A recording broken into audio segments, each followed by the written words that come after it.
menerapkan PP yang sudah hampir 10 tahun tidak pernah berubah. Ya. Jadi 10 tahun. Yang kedua, bagi seluruh rakyat Indonesia tidak perlu resah dengan kenaikan PNBP khusus untuk warga negara asing yang ingin menjadi warga negara Indonesia. Karena jumlahnya terbatas. Tahu nggak?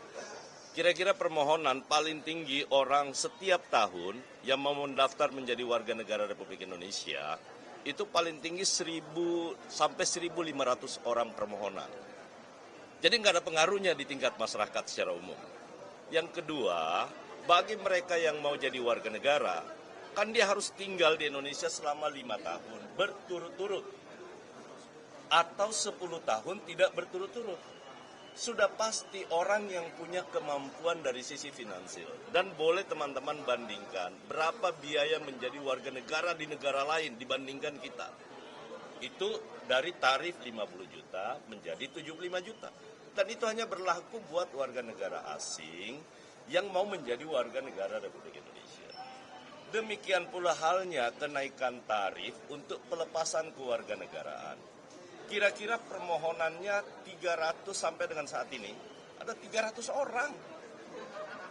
Jadi nggak ada pengaruhnya bagi masyarakat umum. Dari 1 juta menjadi 5 juta. Kenapa? Satu, kita kan membangun sistem. Kementerian Hukum sekarang bertransformasi menjadi kementerian dengan sistem digitalisasi, full digitalisasi. Alat ini harus dipelihara.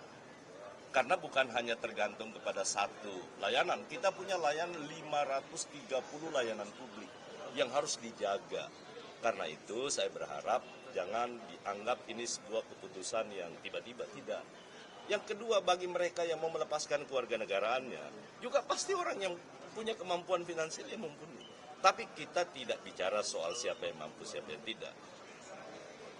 Dampaknya ke masyarakat bawah itu hampir tidak ada. Hampir tidak ada.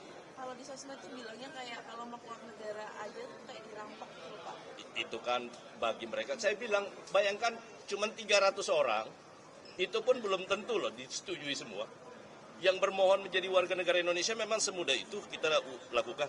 Kan nggak mudah menjadi warga negara Indonesia. Ya kan?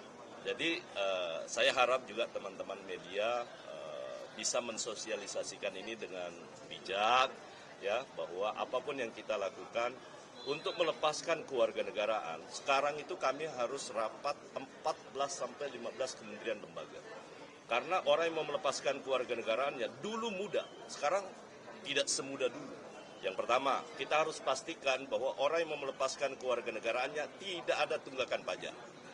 Tidak ada sangkut paut dengan kasus pidana yang sedang berlangsung. Ini harus dipastikan di antara 14 sampai 15 kementerian lembaga. Jadi sekali lagi tidak usah resah bagi masyarakat Indonesia khusus yang ini, tidak ada, pasti mereka semua dalam posisi yang kita sudah memperhitungkan terkait dengan pembiayaan tersebut. Oke? Pak, PBI udah ada siap PP-nya belum sih Pak?